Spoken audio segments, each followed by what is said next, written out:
नमस्कार दोस्तों, मेरा नाम है विमल सिंह। बालाजी स्टडी अड्डा में आपका स्वागत है। पेट के एग्जाम के लिए जैसे कि प्रैक्टिस सेट हम आपको करा रहे हैं, तो सेट नंबर 4 हम देख रहे थे। इससे तीसरा पार्ट हमने इसका देखा था। साइड में आई बटन में पिछला वाला वीडियो आपको मिल जाएगा। पिछले वाले पार्ट में हमने 51 से लेकर के 75 तक प्रश्न देखे थे। आज हम इसका पार्ट नंबर 4 देखेंगे, जिसमें 76 से लेकर के 100 तक प्रश्न हम टोटल देखेंगे। तो चलिए शुरू करते हैं आज के हमारे प्रश्न। तो 76 प्रश्न आपका है, जो कि आपको एक गद्यांश दे रखा है और इस पर आधारित प्रश्न पूछे गए हैं। तो पढ़ लेते हैं एक बार कि ईर्ष्या का काम जलाना है, मगर सबसे पहले वह उसी को जलाती है जिसके हृदय में उसका जन्म होता है। आप भी ऐसे बहुत से लोगों को जानते होंगे जो ईर्ष्या और द्वेष की साकार मूर्ति हैं, जो बराबर इस फिक्र में लगे रहते हैं कि कहाँ सुनने वाले मिले, कि अपने दिल का गुबार निकालने को जो है वो का जो मौका है वो मिले। श्रोता मिलते ही उनका जो ग्रामोफोन है वो बजने लगता है और बड़े ही होशियारी के साथ एक एक कांड इस ढंग से सुनाते हैं मानो विश्व कल्याण जो है उसको छोड़कर उनका और कोई ध्येय जो है वो ही नहीं हो। मगर जरा उनके अपने इतिहास को भी देखिए और समझने की कोशिश कीजिए कि जब से उन्होंने इस सुकर्म का आरंभ किया है, तब से वे अपने क्षेत्र में आगे बढ़े हैं या पीछे हटे हैं। ये भी कि अगर वे निंदा करने में समय और शक्ति का जो है वो अपव्यय नहीं करते, तो आज उनका स्थान कहीं और होता या कहाँ होता। तो इस पर आधारित प्रश्न है 76 कि ईर्ष्या का काम क्या है? रुलाना, हंसाना, जलाना या फिर नचाना। तो बताइए इनमें से कौन सा आपका ऑप्शन सही होगा। आंसर की बात करते हैं ऑप्शन एबीसीडी में से, तो जलाना आपका सही हो जाएगा। ईर्ष्या का काम क्या होता है?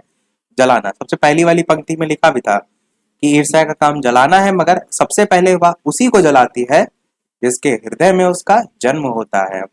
77 प्रश्न है कि गद्यांश में प्रयुक्त जो ध्येय है उसका क्या अर्थ है? लक्ष्य, इच्छा, आदर्श या फिर मूल्य। तो ध्येय का अर्थ आपको जो है वो बताना है। आंसर की बात करते हैं तो आपका पहले ही ऑप्शन यहाँ पर लक्ष्य जो है वो सही होगा।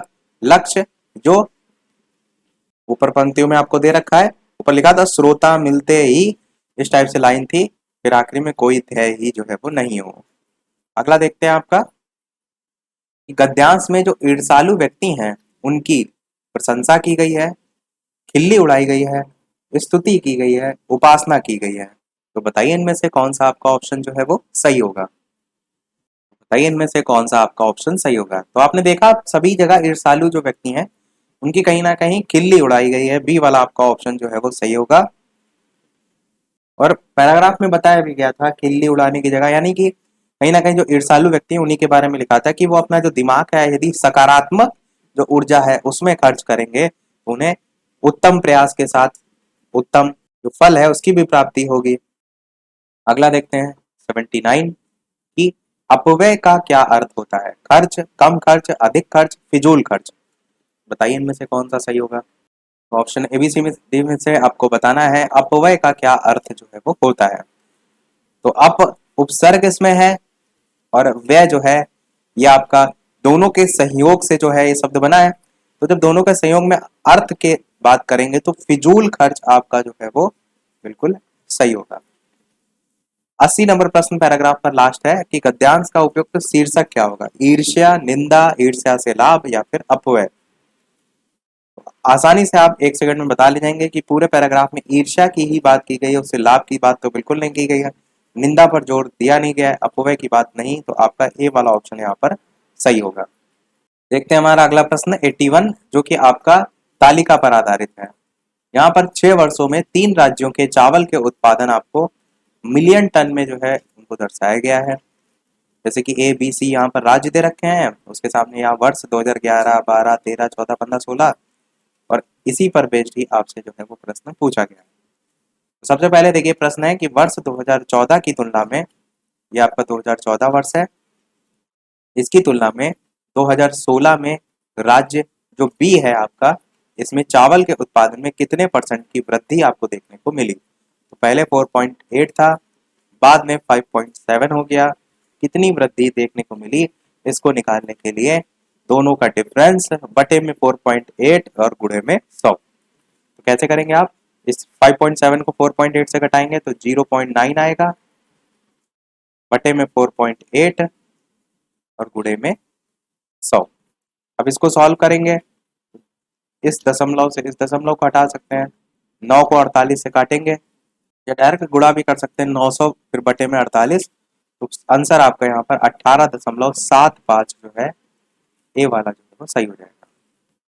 अगला देखते हैं आपका 82 प्रश्न आपका है, यदि सभी 6 वर्षों में 3 राज्यों के कुल उत्पादन के आंकड़ों को वृत्त आरेख के रूप में दर्शाया जाए तो वर्ष 2014 को दर्शाने वाले त्रिज्यखंड सेक्टर का केंद्रीय कोण जो है वो क्या होगा? 63 डिग्री, 65 डिग्री, 59 डिग्री, 61 डिग्री, इस टाइप से 4 ऑप्शन आपको दे रखे हैं। आपको बताना है 2014 की तुलना में 2016 में।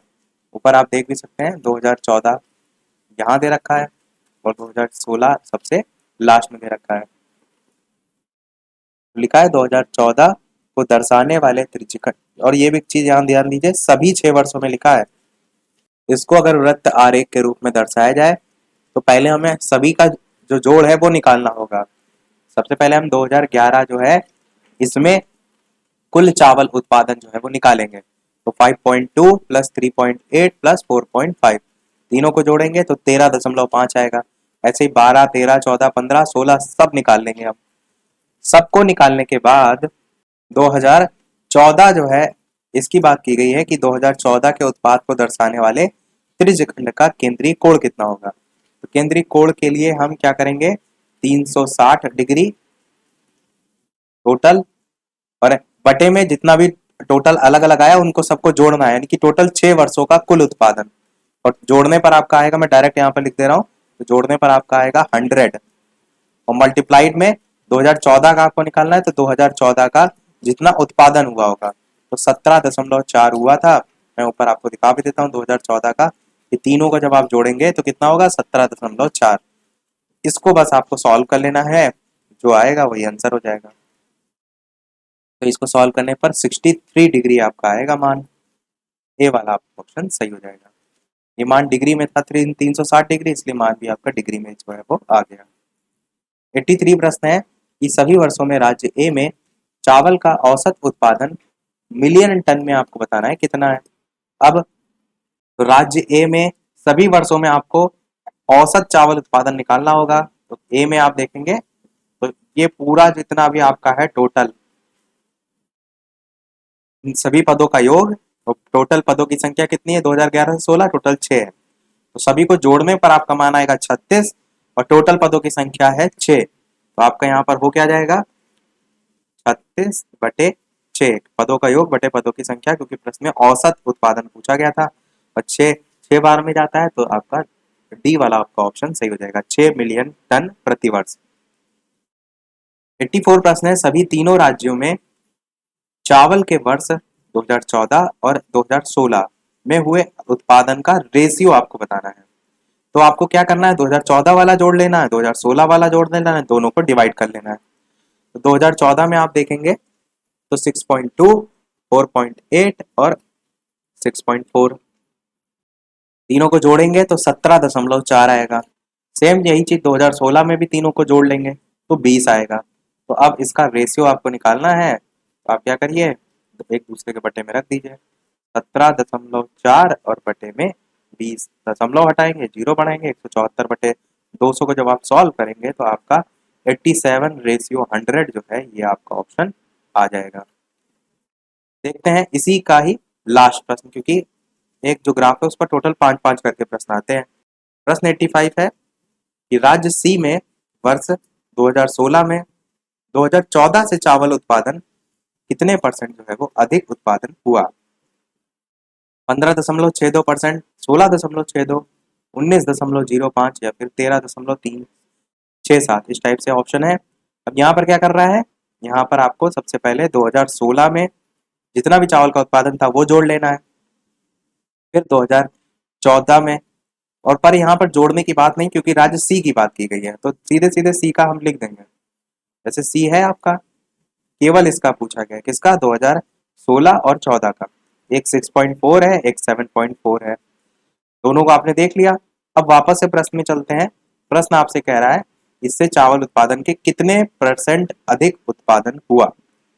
2016 में हुआ था 7.4, 2014 में हुआ 6.4। दोनों में कितना डिफरेंस है वो और किस पर निकालेंगे, 6.4 और गुणे 100। तो 7.4 माइनस 6.4 और बटे में 6.4 गुणे 100 सॉल्व करेंगे तो 15.62% आपका यहाँ पर आ जाएगा।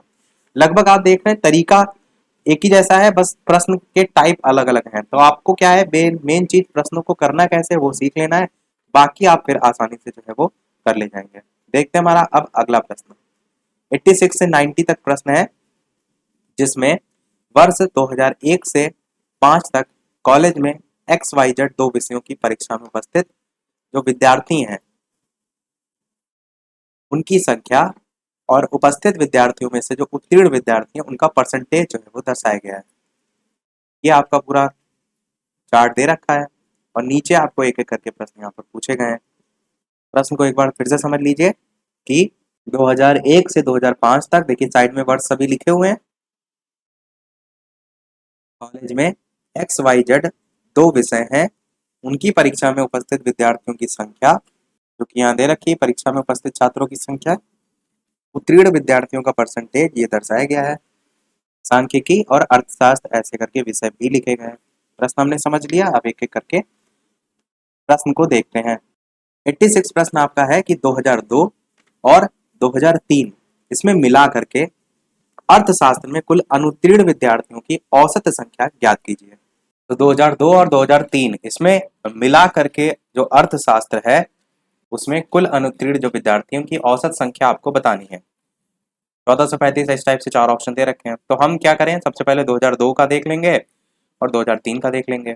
सेम जैसे अभी हमने ऊपर एक देखा था, 2002 और 2003 में अगर आप देखेंगे तो 2002 में आपका और 2003 में आपका, और किसकी बात हो रही है, अर्थशास्त्र में कुल अनुत्तीर्ण जो विद्यार्थी हैं। तो अर्थशास्त्र देखिए सेकंड नंबर पर दे रखा है, जो अनुत्तीर्ण है ये उपस्थित छात्र हैं और ये उत्तीर्ण छात्र हैं। तो इस चीज को ध्यान से समझिए कि जब 2002 की बात हो रही है और अर्थशास्त्र की बात हो रही है और अनुत्तीर्ण छात्रों की बात हो रही है, यहाँ पर जो डाटा दे रखा है वो उत्तीर्ण छात्रों का दे रखा है। 2002 में उत्तीर्ण जो छात्र हैं वो 45% है। अगर 45% टोटल पास हुए तो फेल कितने हुए, 55%। टोटल 100 में से आप घटा देंगे। सेम चीज 2003 में भी आप देखेंगे 60% अगर उत्तीर्ण छात्र हैं तो फेल कितने होंगे, बाकी बचे यानी कि 40%। तो आपने अनुत्तीर्ण निकाल लिया। अब इनकी संख्या भी तो आपको निकालनी है क्योंकि 2700 टोटल परीक्षार्थी हैं, छात्र हैं, इनमें से 55% फेल हैं। तो कितने हैं, टोटल नंबर कितना है, तो उसके लिए 2700 का 55%, नहीं 2700 का क्यों निकालेंगे, क्योंकि अर्थशास्त्र में पूछा गया था ना, तो 3800 का निकालेंगे। ऊपर विषय दे रखे हैं, ये सांख्यिकी दे रखा है, अर्थशास्त्र, प्रश्न में आपसे अर्थशास्त्र की बात की गई है। तो 3800 का 55% और 2600 का 40%, दोनों अलग अलग निकल कर आएगा, उनको आपस में जोड़ देंगे तो कितना निकल कर आएगा वो यहाँ पर हम लिख देते हैं। तो इसका निकल कर आएगा 2002 वाले का 2090 और 2003 वाले का 1040। टोटल करेंगे तो 3130।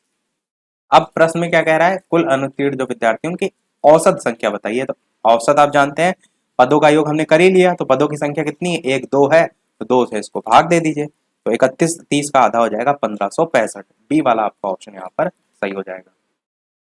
अगला देखते हैं 87 प्रश्न कि 2003 में सांख्यिकी में अनुत्तीर्ण जो विद्यार्थी हैं उनकी संख्या समान वर्ष में अर्थशास्त्र में अनुत्तीर्ण जो विद्यार्थियों की संख्या का कितना परसेंटेज है। अब यहाँ पर भी नीचे इसी प्रकार से 4 ऑप्शन दे रखे हैं। तो आपको सबसे पहले क्या देखना है, 2003 में सांख्यिकी जो है उसमें अनुत्तीर्ण विद्यार्थी हैं कितने। तो जो 2003 है, अभी तक हम देख रहे थे अर्थशास्त्र, अब वापस से लौटाएंगे हम किसमें, सांख्यिकी में। तो सांख्यिकी में 35% लोग यदि पास हैं तो फेल कितने हुए, 100 में से 35 घटाएंगे, 65 आपका बचेगा। तो 65 आपके जो है वो पास हैं। टोटल कितने छात्र हैं, 2500, तो 2500 का 65% निकाल लीजिए, कितना होगा, 1625 होगा। यहां से क्या निकल कर आएगा, 1625। आगे क्वेश्चन में 2003 में ही आपसे लिखा हुआ है समान वर्ष में 2003 में ही अर्थशास्त्र में अनुत्तीर्ण विद्यार्थियों की संख्या का कितना परसेंट है। तो ऊपर वाले क्वेश्चन में भी हमने 2600 का 40% निकाला था, क्योंकि सेम उसमें भी यहाँ पर पूछा गया था, तो यहाँ पर 40% निकालेंगे, अनुत्तीर्ण पूछा है, तो यहाँ कितना निकला था, ये आपका 1040 निकला था। दोनों अलग अलग निकला है। अब इन्हीं दोनों का आपस में परसेंटेज पूछा गया है, कह रहा है अनुत्तीर्ण जो विद्यार्थी उनकी संख्या का कितना परसेंटेज है। तो 1000, एक है 1625 और एक है 1040, इनका परसेंटेज आपस में निकाल लेंगे। 1625 बटे में 1040 और गुणे में 100, आंसर कितना आएगा आपका इसको सॉल्व करके 156.25% आपका सही हो जाएगा। 88 देखते हैं। प्रश्न आपका है कि 2002 से 2004 तक अर्थशास्त्र में उपस्थित जो विद्यार्थी हैं उनकी कुल संख्या, वर्ष 2003 से 2005 तक सांख्यिकी में उपस्थित जो विद्यार्थी हैं उनकी कुल संख्या के बीच का रेशियो आपको बताना है।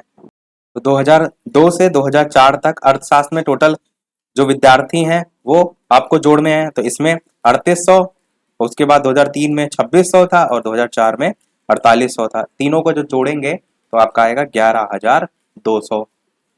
चीजों को समझना है आपको, इसलिए मैं बार बार आपको प्रश्न नहीं दिखा रहा हूँ, आपको समझना है कि प्रश्न में करना क्या है।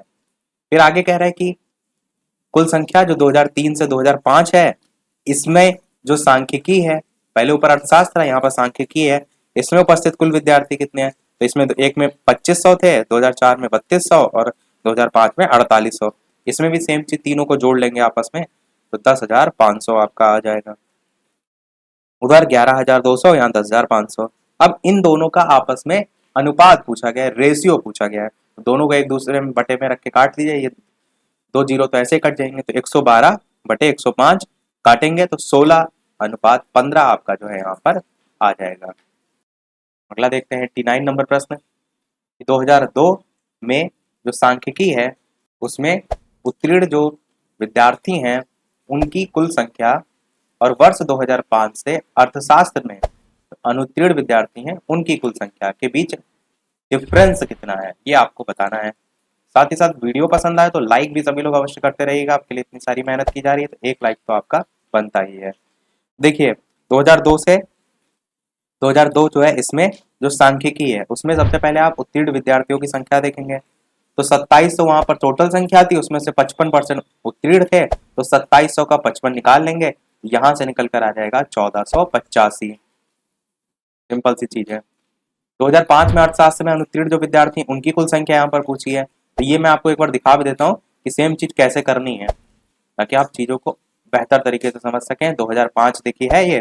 अब प्रश्न में कह रहा है 2005 में अर्थशास्त्र में, तो अर्थशास्त्र देखिए इस तरफ दे रखा है, अर्थशास्त्र में अनुत्तीर्ण कुल विद्यार्थी, तो अनुत्तीर्ण 2005 में कितने होंगे, 50 पास है तो 50 फेल होंगे, तो 2200 का 50%, ये वाला 50 नहीं, इसमें से 100 में से घटाने के बाद, क्योंकि इसमें तो वैसे बराबर ही है, तो 2200 का 50% निकालेंगे तो आधा हो जाएगा, यानी 1100 हो जाएगा।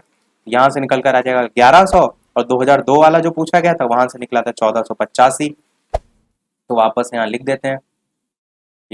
ये हो गया था, ये 89 नंबर था। 2002 वाला जो था ये निकला था 1485, और जो 2005 वाला है ये निकला आपका 1100, जो भी मैंने आपको बताया।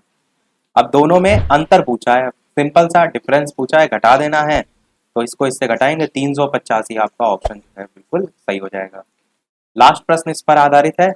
2001 से 2004 तक अर्थशास्त्र में उपस्थित विद्यार्थियों की औसत संख्या, तो अर्थशास्त्र में जितने भी थे वहां पर विद्यार्थी उन सभी को जोड़ लेना है और जितने नंबर है उनसे डिवाइड कर देना है, तो पदों का योग बटे पदों की संख्या लगा देंगे। तो यहाँ पर 4200 था, एक 3800 था, एक 2600 था, एक 4800 था। मैं आपको एक बार प्रश्न भी जो है वो दिखा देता हूँ 2001 से 2004 तक। तो 2001 ये आपका है और 2004 आपका ये है, और बात हो रही है किसकी, अर्थशास्त्र की। तो 2001 से 2004 तक, और प्रश्न कह रहा है उपस्थित जो विद्यार्थी हैं उनकी औसत संख्या। तो उपस्थित जो विद्यार्थी हैं, ये उपस्थिति विद्यार्थियों की संख्या तो दे रखी है, यानी 4200, 3800, 2600, 4800 सभी को जोड़ लेंगे, जोड़ने पर कितना आएगा, 15,400 आएगा। जोड़ने पर कितना आएगा, 15,400 आएगा। प्रश्न में एवरेज पूछ रहा है, तो हम जानते हैं एवरेज क्या होता है, पदों का योग बटे पदों की संख्या। तो पदों की संख्या कितनी है, 2001 से 4 तक टोटल 4 है, यानी कि इसमें 4 से आपको डिवाइड कर देना है। 4 से डिवाइड करेंगे इसे 3850, आपका सी वाला ऑप्शन यहाँ पर बिल्कुल सही हो जाएगा। आसान सा प्रश्न था। अब 91 से 95 तक प्रश्न आपका एक और दे रखा है। इसमें कह रहा है कि नीचे दिया गया बार चार्ट 4 अलग अलग ग्राहक सेवा अधिकारी द्वारा सोमवार को पढ़े और ना पढ़े हुए मेल की संख्या दर्शाता है। चार्ट का आपको अध्ययन करना है और प्रश्नों को हल करना है और बताना है कुल प्राप्त मेल बराबर पढ़े हुए मेल प्लस ना पढ़े हुए मेल। इस टाइप से यहाँ पर दे रखा है। सोमवार को प्राप्त मेल किसी भी अन्य दिन जो है प्राप्त मेल के लिए प्रासंगिक नहीं है, ये भी यहाँ लिखा हुआ है। और ऊपर जो है दर्शाया भी गया है कि पढ़े हुए जो मेल है वो इस टाइप से खाली डिब्बा है और जो ना पढ़े हुए मेल है वो इस टाइप से भरे हुए हैं। तो प्रश्न ये है, आप एक बार देख लीजिए, समझ लीजिए। एक एक करके अब प्रश्नों को भी देखते चलते हैं, प्रश्न को भी समझते चलते हैं। तो 91 प्रश्न आपका है कि ए और बी द्वारा मिलाकर जो पढ़े हुए मेल हैं उनका सी और डी द्वारा मिलाकर ना पढ़े हुए मेल से आपको रेशियो आपको जो है वो बताना है। तो ए और बी जो है ये आपका ए दे रखा है, ये आपका बी दे रखा है। इनके द्वारा कुल मिलाकर पढ़े हुए कुल मेल कितने होंगे? तो पढ़े हुए मेल खाली डिब्बा है, यानी ये वाला आपका आ जाएगा और ये वाला आपका आ जाएगा। तो यहाँ पर देखिए 100 ये है, ये आगे आग बढ़ेंगे तो 1 2 3 4 5 टोटल ये कितनी बीच में डंडी दे रखी है? 1 2 3 4 है और अगली वाली मतलब 5। यानी आपको ये क्लियर हो रहा है, ये 10-10 के डिफरेंस पर सारी चीजें दे रखी हैं लाइनें आपकी। अगर पहली वाली लाइन होती है तो आपका 110 हो जाता, दूसरे में 120, तीसरे में 130, फिर 140 और यहाँ 150 तो ऑलरेडी लिखा हुआ है। तो ये जो पढ़े गए मेल हैं इसमें अगर आप देखेंगे तो ये एकदम बीच में आ रहा है, जो कि आपका 130 को जो है वो दर्शा रहा है। सेम चीज आप बी वाले में भी देखेंगे तो बी द्वारा पढ़े गए जो मेल है ये देखेंगे तो ये 200 और 250 में यहाँ पर 2 के नंबरों के बाद आ रहा है, यानी ये 220 को दर्शा रहा है। ये जितनी भी लाइनें खींची हैं ये सब 10-10 बढ़ रहा है। तो ये 130, ये 220, दोनों को जोड़ेंगे तो कितना आएगा? 350 आ जाएगा। प्रश्न में क्या कह रहा था? ए और बी द्वारा मिलाकर पढ़े हुए, तो टोटल कितना आया? ए और ए बी का 350 आया। सेम चीज सी और डी का भी देख लेना है। तो सी का ये है, डी का ये है, और इनके द्वारा ना पढ़े हुए कुल मेल। ये चीज को ध्यान दीजिए, यहाँ पर क्या लिखा है? ना पढ़े हुए, ऊपर था पढ़े हुए। ना पढ़े हुए जो है ये इस टाइप से हैं, जो तिरछा तिरछा लाइनें जिसमें खींची हुई हैं। तो सबसे पहले अगर बात करें किसकी? सी की। तो सी में आप देखेंगे तो टोटल 200 और 250 के यहाँ पर, तो 1 2 3 4 यानी कि 240 तक आपका आ रहा है। यहाँ पर डी में देखेंगे तो 210 तक आ रहा है। 240 और 210 जोड़ेंगे तो 450 हो जाएगा। यहाँ कितना निकल कर आया? 450। अब प्रश्न में दोनों का रेशियो पूछा गया है, तो दोनों को आप सॉल्व करेंगे तो आपका आंसर यहाँ पर क्या आ जाएगा? 350 अनुपात 450, तो 7:9 बी वाला आपका आंसर यहाँ पर आ जाएगा। 92 प्रश्न है ई द्वारा प्राप्त कुल मेल। यहाँ पर ई द्वारा आप देखिए तो आगे प्रश्न में दे नहीं रखा है, पर इसमें आगे शर्त लिखी हुई है कि जो ई द्वारा प्राप्त कुल मेल है वो ए द्वारा प्राप्त कुल मेलों की तुलना में 30% अधिक है। ए द्वारा प्राप्त जो कुल मेल हैं कितने हैं? वो प्राप्त टोटल मेल इन दोनों को मिला करके होंगे। इस चीज को ध्यान दीजिए, ऊपर लिखा गया था कि कुल प्राप्त मेल पढ़े हुए मेल प्लस ना पढ़े हुए। तो पढ़े हुए कितने हैं यहाँ पर देखेंगे, और ना पढ़े हुए देखेंगे यहाँ पर देखेंगे। तो इस तरफ तो आपका ये 150 तक गया है, नहीं 130 तक गया है, 100 के ऊपर है। और ये वाला जो है ये आपका 170 तक गया है। दोनों को जोड़ेंगे तो 300 आ जाएगा। ये तो हमने समझ गया, आ गया कि यहाँ पर टोटल 300 है। और ए द्वारा जो कुल प्राप्त मेल है प्रश्न में लिखा गया था उनकी तुलना में 30% अधिक है। तो 300 तो है ही है, पर उससे ज्यादा 30% अधिक है। तो कुछ इस टाइप से यहाँ पर समीकरण के तौर पर आप लिखेंगे कि 300 तो है ही है, प्लस 300 का 30% और निकाल के उसी में जो है वो जोड़ देंगे। 300 गुणे 30/100, 300 का 30% निकालेंगे तो 90 आएगा। इस जीरो से दोनों काट सकते हैं, 30 तिया 90 होगा। और 300 को 90 में जोड़ेंगे तो 390 हो जाएगा। तो कितना यहाँ से निकल कर आएगा? 390। चलिए इस तरफ लिख देते हैं। तो आगे क्या कंडीशन लिखी है कि यदि प्राप्त जो कुल मेल है उनमें से ना तो पढ़े हुए मेल का परसेंटेज सी और ई के समान है, तो ई द्वारा ना पढ़े हुए मेल की संख्या ज्ञात कीजिए। तो इसके लिए सबसे पहले आपको जो सी है इसके कुल जो मेल है उनमें से ना पढ़े हुए मेलों का परसेंटेज निकालना पड़ेगा। तो कुल मेल इन दोनों का जोड़ेंगे, और जो पढ़े हुए मेल है, पूछा गया ना सी के कुल मेलों में से पढ़े गए जो मेल है इनका परसेंटेज, तो ये आपका देखेंगे कितना कहाँ तक गया है? ये आपका 200 है, ये आपका 210 है, और ये वाला देखेंगे तो ये आपका यहाँ पर 240 तक है। तो आपका कुछ इस टाइप से हो जाएगा 240 और बटे में टोटल दोनों का यानी कि 450 और गुणे में 100। तो यहाँ से परसेंटेज 160/3% जो है वो निकल कर आएगा। पहले जो निकला था वो हमने यहाँ लिख दिया था 390 और बाद में 160/3। अब प्रश्न में आगे ये कह रहा है कि सी और ई का समान है यदि प्राप्त कुल मेल में से ना पढ़े हुए मेल का परसेंटेज सी और ई के समान है तो ई द्वारा ना पढ़े हुए मेल की संख्या ज्ञात कीजिए। तो सी और ई का जब समान की बात की गई है तो आप दोनों को बराबर रख देंगे कि जो सी है उसके ना पढ़े हुए मेलों का परसेंटेज बराबर ई के ना पढ़े हुए मेलों का परसेंटेज, और वहां से आप ई द्वारा ना पढ़े हुए मेलों की जो संख्या है वो निकाल सकते हैं। इन सभी को रफ कर देते हैं ताकि थोड़ा सा स्पेस हो जाए। तो टोटल था आपका 390 और जो दूसरा परसेंटेज निकाला था वो हमने निकाला था 160/3। तो गुणे 160/3 और परसेंटेज में निकालना है तो गुणे 100 करेंगे तो ये नीचे वाले में हम 100 जो है वो मल्टीप्लाइड कर देते हैं। इसको आप सॉल्व करेंगे तो आपका आंसर 208 यहाँ पर जो है वो सही हो जाएगा। तो इस टाइप से इस प्रश्न को आप कर सकते थे। 93 प्रश्न है कि जी द्वारा प्राप्त कुल मेल बी द्वारा प्राप्त जो कुल मेल है उनकी तुलना में 25% अधिक है। सेम देखिए ऊपरी वाली तरीके से है तो इसमें कुछ ऐसा नहीं जैसे वहां पर हमने ई वाला निकाला था, सेम आप यहाँ पर जी वाला निकालेंगे बी को कंपेयर करके। तो इसको हम डायरेक्ट ही आपको बता दे रहे हैं, आप स्वयं से इसको कर सकते हैं। बी वाला यहाँ पर 139 जो है वो बिल्कुल सही होगा। वैसे यहाँ पर लेवल थोड़ा सा हार्ड दे रखा है, बैंक वगैरह में ऐसे इस टाइप के ज़्यादा आते हैं और आपका जो कोर्स का लेवल है वो इतना टफ नहीं है, फिर भी आप थोड़ा ज़्यादा प्रैक्टिस करेंगे तो जैसे भी प्रश्न आए आप कर ले जाएं। 94 प्रश्न सी द्वारा प्राप्त कुल मेल पुरुषों और महिलाओं द्वारा भेजे जाते हैं। पुरुषों द्वारा भेजे गए मेल महिलाओं द्वारा भेजे गए मेल की तुलना में 25% अधिक है पुरुषों द्वारा भेजे गए मेल की संख्या। तो सबसे पहले सी द्वारा जो मेल है टोटल वो निकाल लेंगे तो इसमें 210 और 240 अलग अलग हो जाएंगे, टोटल मिलाएंगे तो 450 हो जाएंगे। अब इसमें महिलाओं द्वारा हमने मान लिया कि एक्स है, महिलाओं द्वारा हम मान लेते हैं कि एक्स है। अब यहाँ पर जो सेकंड वाली लाइन लिखी है पुरुषों द्वारा भेजे गए मेल महिलाओं द्वारा भेजे गए मेल की तुलना में 25% अधिक है, इसको हम आधार मानकर समीकरण बना लेते हैं।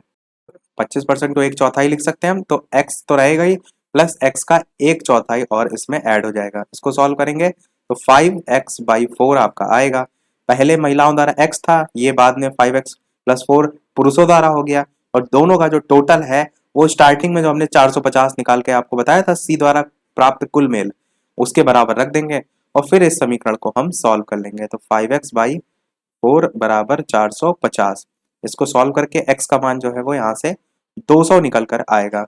अब इस 200 का मान आप रख देंगे जो आपने यहाँ पर x माना है 5x/4 में रख देंगे, यहाँ मान रखने पर 5 गुणे x का मान है 200 और बटे में 4। तो 5 गुणे 200 करेंगे और बटे में 4 करेंगे तो 250 आपका यहाँ से आ जाएगा, क्योंकि 1000/4 हो जाएगा तो 250 आपका आंसर यहाँ पर हो जाएगा। 95 प्रश्न है इस पर आधारित ए और सी द्वारा मिलाकर प्राप्त कुल मेल बी और डी द्वारा मिलाकर कुल प्राप्त जो मेल है उससे कितना अधिक या कम है। तो इसके लिए आपको जोड़ लेना है सीधे से ए और सी द्वारा।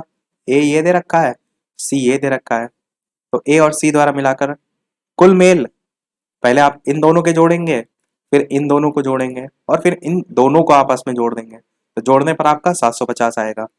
सेम चीज यहाँ पर बी और डी के लिए भी करेंगे, तो बी में भी इन दोनों को आपस में जोड़ेंगे, डी में इन दोनों को आपस में जोड़ेंगे और दोनों का आपस में जोड़ देंगे, यहाँ से 760 आएगा। प्रश्न में अधिक या कम पूछा गया है, तो पहले आया 760 मतलब बाद में फिर 750 घटाएंगे तो अंतर 10 जो है वो आ जाएगा। देखते हैं हमारे लास्ट 5 के प्रश्न जो कि आपको दे रखे हैं कि दिया गया एक बार ग्राफ है कंपनी की आय को दर्शाता है और यहाँ पर जनवरी फरवरी मार्च अप्रैल मई इस टाइप से दे रखा है और इनकम भी इस तरफ ये जो है लाख रुपीस में दे रखी है। जैसे जनवरी की बात करें तो 6 और 8 के देखिए सेंटर में यानी कि टोटल 7 लाख है, ऐसे ही आगे तक दे रखा है। अब एक एक करके प्रश्न पूछे गए हैं। पहला कह रहा है किस अंतराल में आय में निरंतर बढ़ोतरी हुई है। अब देखिए यहाँ पर कहाँ से बढ़ोतरी हुई है, यहाँ से तो यहाँ घट गया, पर मार्च से जो है वो बढ़ना स्टार्ट हुआ है, तो मार्च से लेकर के मई तक आपका बढ़ा है, तो मार्च से मई वाला आपका पहला ऑप्शन यहाँ पर सही हो जाएगा। 97 प्रश्न है कि किस माह में आय का पूर्व माह की आय से अनुपात सबसे ज्यादा है। तो देखिए यहाँ पर किस में सबसे ज्यादा है, पूर्व माह से सबसे ज्यादा है, जनवरी फरवरी मार्च अप्रैल मई, और यहाँ पर सभी के नंबर भी दे रखे हैं। तो आप क्या देखेंगे कि जो मार्च माह है इसमें पिछले के अगर कंपैरिजन में देखें तो आय में काफी बढ़ोतरी आपको देखने को मिलेगी, क्योंकि यहाँ पर तो 4 लाख ही इनकम थी और बढ़ के कितनी हो गई है, ये 7 लाख हो गई है। तो कितने का डिफरेंस आ रहा है, टोटल 3 लाख का। तो यही आपका ऑप्शन के अकॉर्डिंग सही हो जाएगा। तो यहाँ पर आप क्या टिक करेंगे, यहाँ पर आप मार्च सही हो जाएगा।